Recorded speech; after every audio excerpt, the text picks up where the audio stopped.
Good day and welcome back to Scriptures Unlocked.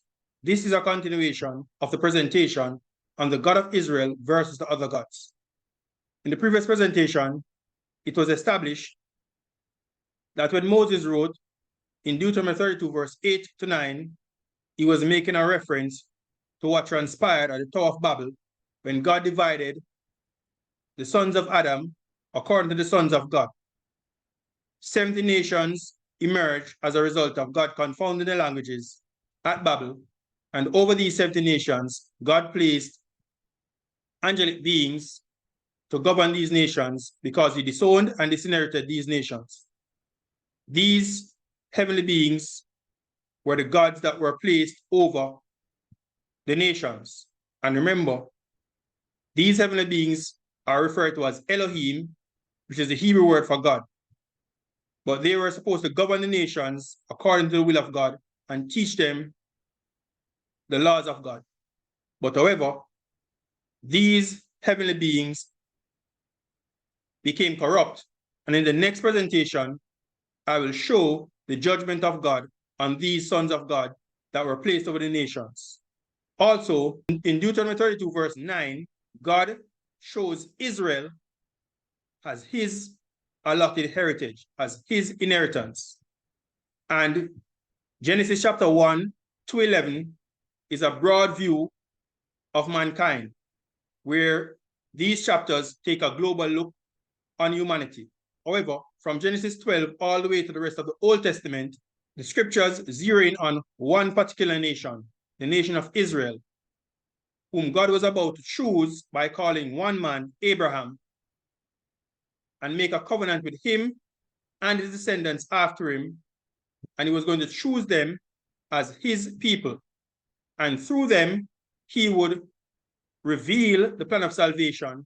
And through Israel, the seed of the woman, promised in Genesis 3:15, will eventually bruise the serpent's head and reclaim all the 70 nations that were dispersed and scattered at Babel. So let's now get into this presentation, which is part 2, on the God of Israel versus the other gods. And it will start with God calling Abraham.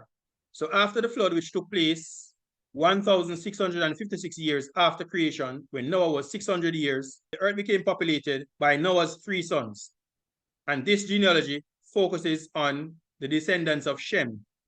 Shem had Arphaxad 2 years after the flood. So Arphaxad was born 1,658 years after creation and 2 years after the flood. His son was Salah. Salah's son was Eber. And in the days of Peleg, when Peleg was born, this was when God confounded the languages at the Tower of Babel. And that took place 1,757 years after creation, just 101 years after the flood that destroyed the antediluvian world. And it was through Peleg's descendant that Abram would arise on the scene, and then God would make a covenant with him. Based on the scriptures, 266 years after dividing the nations at the Tower of Babel, God chose one man by the name of Abram, through whom he would take a nation as his inheritance. Notice Abram's genealogy. Now, these are the generations of Terah. Terah begot Abram, Nahor, and Haran. And Haran begot Lot. And Haran died before his father, Terah, in the land of his nativity, in Ur of the Chaldees. And Abram and Nahor took them wives. The name of Abram's wife was Sarai, and the name of Nahor's wife, Milcah, the daughter of Haran, the father of Milcah, and the father of Ishka. But Sarai was barren, she had no child. And Terah took Abram his son, and Lot the son of Haran his son's son, and Sarai his daughter-in-law, his son, Abram's wife, and they went forth with them from Ur of the Chaldees to go into the land of Canaan. And they came unto Haran and dwelt there. And the days of Terah were 205 years, and Terah died in Haran. Genesis chapter 12 verse 1 begins as such. Now Yehovah had said unto Abram, Get thee out of thy country, and from thy kindred, and from thy father's house, unto a land that I will show thee. And notice what God said to him in Genesis 12 verse 2. And I will make of thee a great nation, and I will bless thee and make thy name great, and thou shalt be a blessing. And I will bless them that bless thee, and curse him that curseth thee, and in thee shall all families of the earth be blessed. So here is where the transition took place from a global perspective to God focusing squarely on the nation of Israel. God then said, through Abraham, all families, all nations, all tongues of the earth will be blessed. So at the Tower of Babel, the people wanted to make a name for themselves, but instead, God was going to make Abraham's name great, and through him, all nations will be blessed and be reclaimed.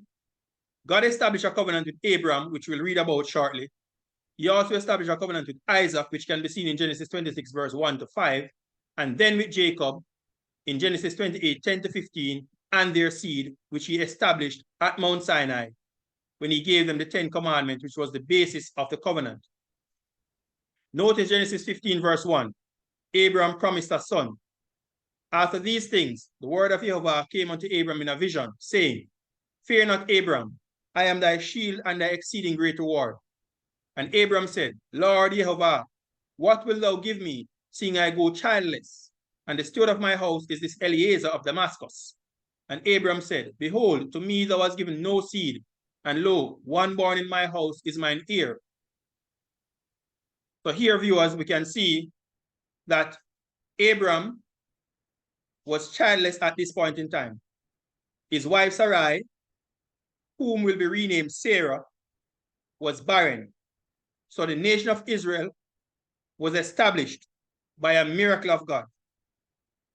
So God called one man and his wife who was barren, and he was going to form a nation and make Abraham's name great. Genesis 15, verse 4. And behold, the word of Yehovah came unto him, saying, this shall not be thine heir, but he that shall come forth out of thine own bowels shall be thine heir. And he brought him forth abroad and said, look now toward heaven, and tell the stars, if thou be able to number them. And he said unto him, so shall thy seed be. And he believed in Yehovah, and he counted it to him for righteousness. And he said unto him, I am Yehovah that brought thee out of Ur of the Chaldees, to give thee this land to inherit it. And he said, Lord Yehovah, whereby shall I know that I shall inherit it? And then God said this to him, starting from verse 13 of chapter 15. And he said unto Abraham, know of a surety that thy seed shall be a stranger in a land that is not theirs, and shall serve them, and they shall afflict them 400 years. And also that nation whom they shall serve will I judge, and afterward shall they come out with great substance. And thou shalt go to thy fathers in peace. Thou shalt be buried in a good old age. And Abraham died at 175 years old. But in the fourth generation they shall come hither again, for the iniquity of the Amorites is not yet full. Verse 18 says, in the same day Yehovah made a covenant with Abraham, saying, unto thy seed have I given this land, from the river of Egypt unto the great river, the river Euphrates, the Kenites and the Kenizzites and the Kadmonites, and the Hittites and the Perizzites and the Rephaims, and the Amorites and the Canaanites and the Girgashites and the Jebusites. So viewers, to show his sovereignty, notice what God did to fulfill his word. We now fast forward to Genesis 46, reading from verse 1 onwards. Jacob moves to Egypt, and this was due to the famine that took place throughout the world. And Israel, which is the name that Jacob was now known by, took his journey with all that he had and came to Beersheba and offered sacrifices unto the God of his father Isaac.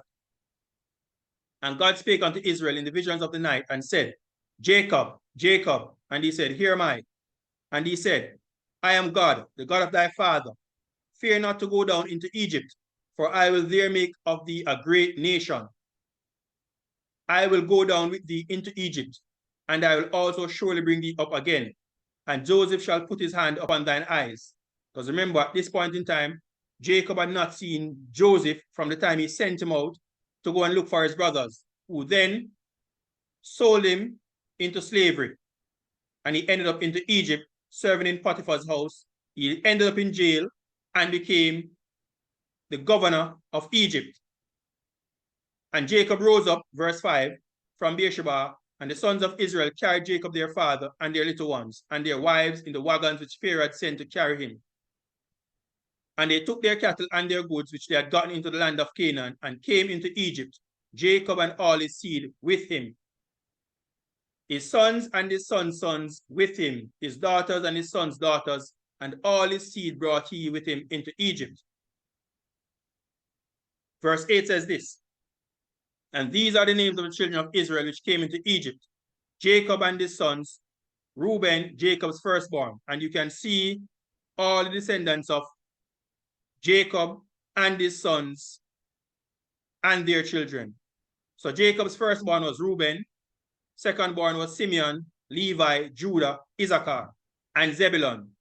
Verse 15 says this, these be the sons of Leah. So all these 6 sons were the sons of Leah, which he bare unto Jacob in Paddan Aram, with his daughter Dinah. All the souls of his sons and his daughters were 33. So all his sons and grandsons and granddaughters born by Leah were 33 in number. And the sons of Gad and Asher, these are the sons of Zilpah, whom Laban gave to Leah his daughter. And these she bare unto Jacob, even 16 souls. The sons of Rachel, Jacob's wife, were 2, Joseph and Benjamin. Genesis 46 verse 22 says, these are the sons of Rachel which were born to Jacob. All the souls were 14. These include Joseph's sons and Benjamin's sons. And the sons of Dan and the sons of Naphtali, these were the sons of Bilhah, which Laban gave unto Rachel, his daughter.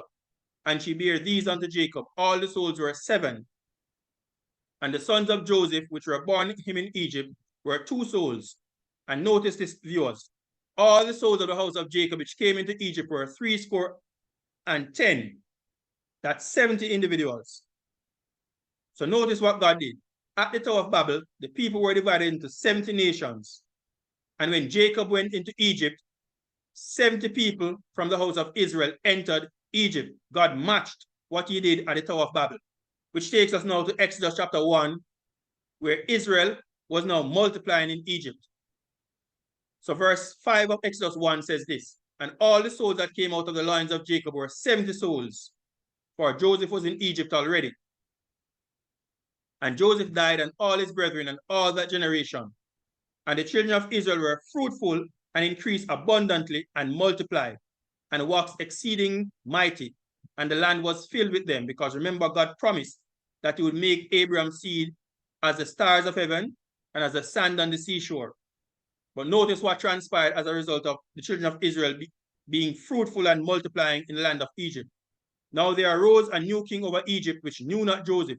He did not care for what Joseph had done, how he saved the land of Egypt from the famine, and how Joseph interpreted the dream of Pharaoh.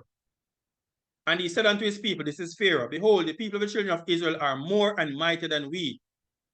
Come on, let us deal wisely with them, lest they multiply, and it come to pass that when there falleth out any war, they join also unto our enemies and fight against us, and so get them up out of the land. So viewers, from this point onward, all the way to the end of the Old Testament, there will be a constant conflict between Israel and the nations, as well as a battle between the God of Israel and the gods of the other nations. Exodus 1 verse 11 says this, therefore they did set over them taskmasters to afflict them with their burdens, and they built for Pharaoh treasure cities, Pithom and Ramesses.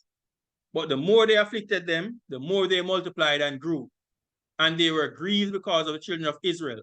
And the Egyptians made the children of Israel to serve with rigor, and they made their lives bitter with hard bondage, in mortar and in brick, and in all manner of service in the field. All their service wherein they made them serve was with rigor. So it was at this point in time that God then intervened by raising up a deliverer, Moses by name, to free Israel from Egyptian bondage. Notice what God said in Exodus 6 verse 2. And God spake unto Moses and said unto him, I am Yehovah. And they appeared unto Abraham, unto Isaac, and unto Jacob, by the name of God Almighty. But by my name Yehovah, or Jehovah, was I not known to them. And I have also established my covenant with them, to give them the land of Canaan, the land of their pilgrimage, wherein they were strangers. And I have also heard the groaning of the children of Israel, whom the Egyptians keep in bondage, and I have remembered my covenant. Wherefore, say unto the children of Israel, I am Yehovah, and I will bring you out from under the burdens of the Egyptians, and I will rid you out of their bondage, and I will redeem you with a stretched out arm and with great judgments. And I will take you to me for a people. Notice, I will take you to me for a people, and I will be to you a God. This is now God forming the nation of Israel, taking them unto himself as a people, as his inheritance. And he shall know that I am Yehovah, your God, which bringeth you out from under the burdens of the Egyptians. And I'll bring you unto the land concerning the which I did swear to give it to Abraham, to Isaac, and to Jacob. And I will give it you for an heritage. I am Yehovah. What did Deuteronomy 32 verse 9 says? For Yehovah's portion is Israel, Jacob his allotted inheritance, or his allotted heritage. So viewers, in redeeming his people from bondage, the God of Israel executed judgment on the gods of Egypt because they played a pivotal role in influencing the minds of Pharaoh over the centuries to afflict and oppress the Israelites. Notice what God said in Exodus 12 verse 12. For I will pass through the land of Egypt this night, and will smite all the firstborn in the land of Egypt, both man and beast. And notice what he went on to say. And against all the gods of Egypt, I will execute judgment. I am Yehovah. God did not execute judgment upon idols. He executed judgment upon the spiritual beings that had dominion over Egypt. Real heavenly beings. Those are who God executed judgment upon, not idols, the gods of Egypt, which are heavenly beings. Just to be clear, the gods of Egypt, viewers, were not mere idols, but rebellious heavenly beings who were trying to thwart God's plan to reclaim the nations through Israel. And the 10 plagues were aimed directly against the gods of Egypt. Notice Numbers 33 verse 4. For the Egyptians buried all their firstborn, which was the last plague, death of the firstborn, which Yehovah had smitten among them. Upon their gods also Yehovah executed judgments. So it is clear here that God executed judgment upon the gods of Egypt. They were not idols. These were spiritual beings that were influencing the people and leading them into idolatry and all manner of sins. Viewers, the gods of the nations were known to assist the people under their dominion, which is why Yehovah oftentimes intervened on Israel's behalf, as can be seen below in the following passages. This is from 1 Kings 20 verse 1. War with Aram. Aram was one of the descendants of Shem. Aram became the Syrians. And Ben-Hadad, the king of Syria, gathered all his hosts together. And there were 32 kings with him, and horses and chariots. And he went up and besieged Samaria and warred against it. And he sent messengers to Ahab, king of Israel, into the city, and said unto him, Thus saith Ben-Hadad, Thy silver and thy gold is mine, thy wives also and thy children, even the goodliest are mine. And the king of Israel answered and said, My lord, O king, according to thy saying, I am thine and all that I have. And the messengers came again and said, Thus speaketh Ben-Hadad, saying, Although I have sent unto thee, saying, Thou shalt deliver me thy silver and thy gold and thy wives and thy children. Yet I will send my servants unto thee tomorrow, about this time, and they shall search thine house and the houses of thy servants. And it shall be that whatsoever is pleasant in thine eyes, they shall put it in their hand and take it away. Then the king of Israel called all the elders of the land and said, Mark, I pray you, and see how this man seeketh mischief. For he sent unto me for my wives and for my children and for my silver and for my gold, and I denied him not. And all the elders and all the people said unto him, Hearken not unto him, nor consent. And behold, there came a prophet unto Ahab, king of Israel, saying, Thus saith Yehovah, Hast thou seen all this great multitude? Behold, I will deliver it into thine hand this day, and thou shalt know that I am Yehovah. So God was now going to help Ahab against the king of Syria. Verse 21, And the king of Israel went out and smote the horses and chariots, and slew the Syrians with a great slaughter. And the prophet came to the king of Israel and said unto him, Go, strengthen thyself, and mark, and see what thou doest. for at the return of the year, the king of Syria will come up against thee. And notice what the servants of the king of Syria said unto him, because Israel defeated them. Their gods, meaning Israel gods, are gods of the hills. Therefore they were stronger than we. But let us fight against them in the plain, and surely we shall be stronger than they. So the clear implication is this, that the gods of the nations would normally assist their subjects under their dominion in battles and wars. And that is what the servants of the king of Assyria was saying, that Israel's God helped them, because according to the Syrians, Israel's God were gods of the hills, but Israel had only one God, the only true God, Yehovah. And indeed, Yehovah helped Ahab against Syria and against the kings that were allied with him. But notice what happened. There was another Aramean war with Syria. And it came to pass at the return of the year that Ben-Hadad numbered the Syrians and went up to Aphek to fight against Israel. And the children of Israel were numbered and were all present and went against them. And the children of Israel pitched before them like two little flocks of kids. But the Syrians filled the country. So the Syrians outnumbered the Israelites. And there came a man of God and spake unto the king of Israel and said, Thus saith Yehovah, because the Syrians have said, Yehovah is God of the hills, but he is not God of the valleys. Therefore will I deliver all this great multitude into thine hand, and he shall know that I am Yehovah. So God was now going to intervene again to make the Syrians know that he is the supreme being of the universe. He is not confined or restricted only to the hills. Notice verse 29. And they pitched one over against the other 7 days. And so it was that in the 7th day, the battle was joined. And the children of Israel slew of the Syrians 100,000 footmen in 1 day. But the rest fled to Aphek into the city. And there a wall fell upon 20 and 7,000 of the men that were left. So here God intervened, and Ben-Hadad fled and came into the city into an inner chamber. The next passage which shows the gods intervening in battles fought by subjects under their domain can be found in 2 Chronicles 28 verse 1 onwards. Ahaz succeeds Jotham in Judah. Ahaz was 20 years old when he began to reign, and he reigned 16 years in Jerusalem. He did not that which was right in the sight of Yehovah like David his father. For he walked in the ways of the kings of Israel and made also molten images for Baalim.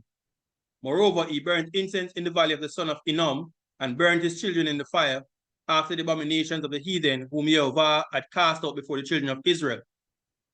Wherefore, Yehovah his God delivered him into the hand of the king of Assyria. And they smote him and carried away a great multitude of them captives and brought them to Damascus. And he was also delivered into the hand of the king of Israel, who smote him with a great slaughter. For Pekah, the son of Remaliah, slew in Judah 120,000 in 1 day, which were all valiant men, because they had forsaken Yehovah, God of their fathers. So in this case, God was not helping the king of Judah, Ahaz, because he has forsaken the God of Israel and had worshipped other gods. He then made a compromise with Assyria. And at that time, the king Ahaz sent unto the kings of Assyria to help him. For again, the Edomites had come and smitten Judah and carried away captives. The Philistines also had invaded the cities of the low country and of the south of Judah, and had taken Bethshemesh and Ajalon and Gederoth and Shokoh with the villages thereof, and Timnah with the villages thereof, Gimzo also and the villages thereof, and they dwelt there. So here, God was no longer helping Ahaz. For Yehovah brought Judah low because of Ahaz, king of Israel, for he made Judah naked and transgressed sore against Yehovah. Until Gat-Pilneser, king of Assyria, came unto him and distressed him, but strengthened him not. For Ahaz took away a portion out of the house of Yehovah, and out of the house of the king, and of the princes, and gave it unto the king of Assyria, but he helped him not. And in the time of his distress did he trespass yet more against Yehovah. This is that king Ahaz. And notice what he did. For he sacrificed unto the gods of Damascus, which smote him, or in other words, which defeated him. And notice what he said. Because the gods of the kings of Syria helped them, therefore will I sacrifice to them that they may help me. But they were the ruin of him and of all Israel. So here, he forsook the God of Israel and turned to the gods of Syria, because the gods of Syria helped them and he wanted them to help him in his battles, because the God of Israel was no longer assisting him because of his sins against God. The next passage can be found in 1 Kings 18 verse 20, where there was a showdown on Mount Carmel and there was a battle of the gods, God or Baal on Mount Carmel. 1 Kings 18 verse 20 onwards. So Ahab sent unto all the children of Israel and gathered the prophets together unto Mount Carmel. And Elijah came unto all the people and said, how long halt ye between two opinions? If Yehovah be God, follow him. But if Baal, then follow him. And the people answered him not a word. Then said Elijah unto the people, I, even I only, remain a prophet of Yehovah. But Baal's prophets are 450 men. Let them therefore give us 2 bullocks, and let them choose 1 bullock for themselves, and cut it in pieces, and lay it on wood, and put no fire under. And I will dress the other, and lay it on wood, and put no fire under. And notice what Elijah said. And call ye on the name of your gods, call on Baal, and I will call on the name of Yehovah. And the God that answered by fire, let him be God. And all the people answered and said, it is well spoken. And they took the bullock which was given them, and they dressed it and called on the name of Baal from morning even until noon, saying, O Baal, hear us. But there was no voice, nor any that answered. And they leaped upon the altar which was made. And it came to pass at noon that Elijah mocked them and said, cry aloud, for he is a God. Either he is talking, or he is pursuing, or he is in a journey, or peradventure he sleepeth and must be awake. And they cried aloud and cut themselves after their manner with knives and lancets, till the blood gushed out upon them.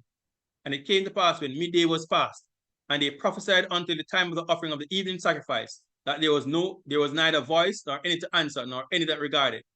And Elijah said unto all the people, come near unto me. And all the people came near unto him. And he repaired the altar of Yehovah that was broken down. And Elijah took 12 stones according to the number of the tribes of the sons of Jacob, unto whom the word of Yehovah came, saying, Israel shall be thy name. And with the stones he built an altar in the name of Yehovah. And he made a trench about the altar, as great as would contain 2 measures of seed. And he put the wood in order, and cut the bullock in pieces, and laid it on the wood, and said, fill 4 barrels with water, and pour it on the burnt sacrifice and on the wood. And he said, do it the second time. And they did it the second time. And he said, do it the third time. And they did it the third time. And the water ran round about the altar, and he filled the trench also with water. And it came to pass at the time of the offering of the evening sacrifice, that Elijah the prophet came near and said, Yehovah, God of Abraham, Isaac, and of Israel, let it be known this day that thou art God in Israel, and that I am thy servant, and that I have done all these things at thy word. Hear me, O Yehovah, hear me, that this people may know that thou art Yehovah God, and that thou hast turned their heart back again. Then the fire of Yehovah fell and consumed the burnt sacrifice, and the wood, and the stones, and the dust, and licked up the water that was in the trench. And when all the people saw it, they fell on their faces and said, Yehovah, he is the God. Yehovah, he is the God. The God of Israel answered Elijah by fire and showed that he was superior to Baal. The final passage, which proves that gods were given dominion over the nations and often intervened to hinder God's plan, can be seen below in Daniel chapter 10. In Daniel chapter 9, Daniel started to pray as he read the book of Jeremiah, and he realized that the 70 years that they were sent into exile was coming to an end, and he wanted to know when they will be able to return to the land of Judah. And God dispatched the angel Gabriel to Daniel to explain to him what was to happen. And behold, an hand touched me, which set me upon my knees and upon the palms of my hands. And he said unto me, this is the angel, O Daniel, a man greatly beloved, understand the words that I speak unto thee, and stand upright, for unto thee am I now sent. And when he had spoken this word unto me, I stood trembling.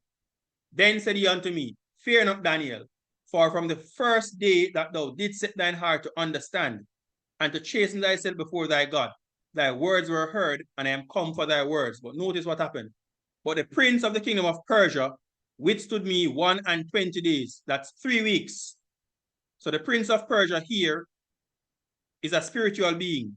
He is the ruler over Persia, one of the gods that were set over the nation that became Persia at the Tower of Babel. But the prince of the kingdom of Persia withstood me. He resisted Gabriel for 21 days. But lo, Michael, who is another angel. Michael is the name of the Son of God, the only begotten Son of God, one of the chief princes. This means he was the first in rank or power. So this was a battle that was taking place in the spiritual realm. This god of Persia saw Gabriel coming into his domain to get to Daniel, and he resisted him for 3 weeks. And it was only with the help of Michael that he was able to get to Daniel to give Daniel the message. And note what Gabriel said. But lo, Michael, one of the chief princes, came to help me, and I remained there with the kings of Persia. The kings of Persia are the human rulers over the kingdom of Persia. But the prince of the kingdom of Persia is a heavenly being. Notice verse 14. Now I am come to make thee understand what shall befall thy people in the latter days, for yet the vision is for many days. The Hebrew word translated as prince in Daniel 10:13 is the Hebrew word sar. It occurs 421 times. It is translated as prince 208 times. It means a ruler, a governor, chieftain, an official. It can either be a human or a spiritual being, a captain, a general, or a commander. But notice it can also mean a patron angel, which is set over the nation. And that is what happened. This prince of Persia, this ruler over Persia, was a spiritual being, the patron angel over Persia.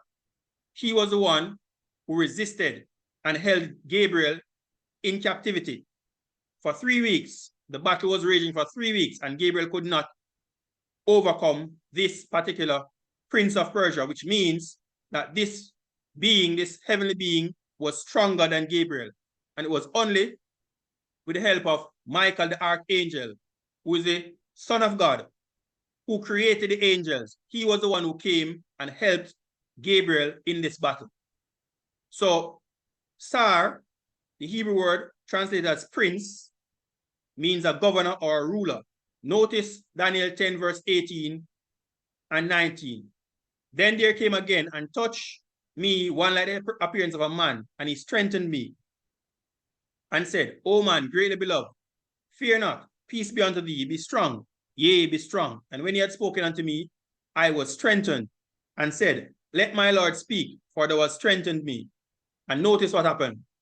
Then said he, knowest thou wherefore I come unto thee? And now will I return to fight with the prince of Persia. So there's going to be another spiritual battle in the heavenly realms. And when I am gone forth, lo, the prince of Grecia shall come. Because remember, the Medes and the Persians conquered the Babylonians. And after I am gone, the prince of Grecia shall come, because Greece would now conquer Persia. But I will show thee that which is noted in the scripture of truth. And there is none that holdeth me in these things, but Michael your prince. So what this is saying, viewers, is that all the other nations had sons of God over them. Israel too had the Son of God, Michael, Jesus Christ, as their prince. So the prince of Israel was Michael. That is his heavenly name. Notice Daniel 12 verse 1. And at that time shall Michael stand up, the great prince, same word Sar, which standeth for the children of thy people. Who was Daniel's people? The Jews. Jesus is the King of the Jews. He is the Prince of Princes. So viewers, this brings us to the end of this presentation, where I looked at the God of Israel versus the other gods. And I have shown how the other nations came to have other gods. Because at the Tower of Babel, God confounded the language of the people and scattered them across the face of the earth. And he placed sons of God, angelic beings, over these nations. But these beings became corrupt. They started to accept worship, and they led the people into idolatry. And as a result, God would judge them. So in my next presentation, I will look at the judgment of these sons of God who were placed over the nations. And after God disinherited the nations at Babel, he called one man Abraham, with whom he established a covenant with him and his seed. So he made a covenant with Abraham. Abraham had Isaac. God also made a covenant with Isaac. Isaac had two sons, Esau and Jacob. God made a covenant with Jacob. And then Jacob went down into Egypt. His seed, children of Israel, when God delivered them from Egypt, he established a covenant with them at Mount Sinai. They became his people and he became their God. They became his allotted heritage. They were the people that God chose for himself. And that is why Israel at the time was called God's chosen nation. But we know from history that they forsook God and they worshipped other gods. And God would then disinherit them. But the seed of Abraham, Jesus Christ, was the one that eventually would reclaim the nations. And Jesus, before he left earth, he gave us, as his disciples, a great commission. And that commission was to go and take the gospel to all nations, that is the Gentile nations. Whenever the message is preached and people from all these other nations that were scattered accept Jesus Christ as their Savior, they would now come under the authority of the God of Israel. So in a subsequent presentation, I will show you how God has gone about to reclaim the nations that were scattered at Babel. And this started on the day of Pentecost. And after the Jews rejected Jesus as their Messiah, God raised up Saul, whom he renamed Paul, and made him the apostle to the Gentiles, the apostles to the nations. And that is why Paul went throughout the various nations, preaching the gospel of Christ about the kingdom, because that was how God was going to reclaim the nations. The scriptures make it very clear that the God of Israel was Yehovah. The other nations had their gods because of what happened at Babel. But God would reclaim the nations, and his son would be given dominion over all nations, kindred, tongues, and people. So God would reclaim and God would reverse what transpired at the Tower of Babel. And all nations will come to worship him as the only true God. Thanks for listening. Thanks for watching. And may God continue to bless us as we continue to rightly divide the word of truth. Have yourselves a wonderful day.